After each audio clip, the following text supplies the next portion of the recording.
Hey guys, I'm making this video to explain an idea that my wife had here recently. She calls it the James List.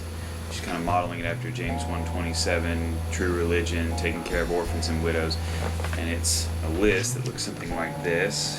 You might have like a preliminary kind of statement talking about who we are and what we do and how we're trying to reach out to like orphans and widows and different people who are our neighbor with needs in the community.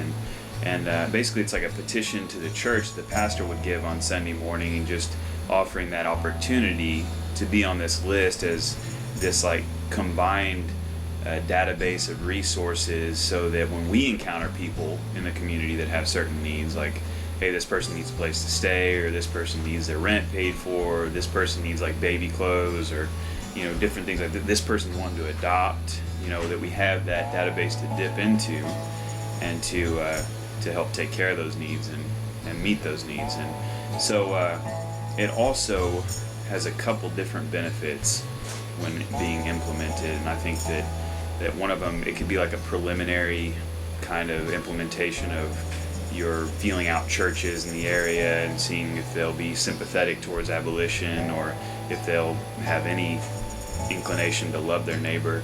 And so it could be like a preliminary stage of church repent, or it could just be like a way of recruiting future abolitionists, because people in a church who will answer a call and be on this database and will be concerned about their neighbor's needs will also be the type who would be concerned that this baby made in the image of God, who is their neighbor as well, is being ripped apart. And so just want to encourage y'all to consider something like that.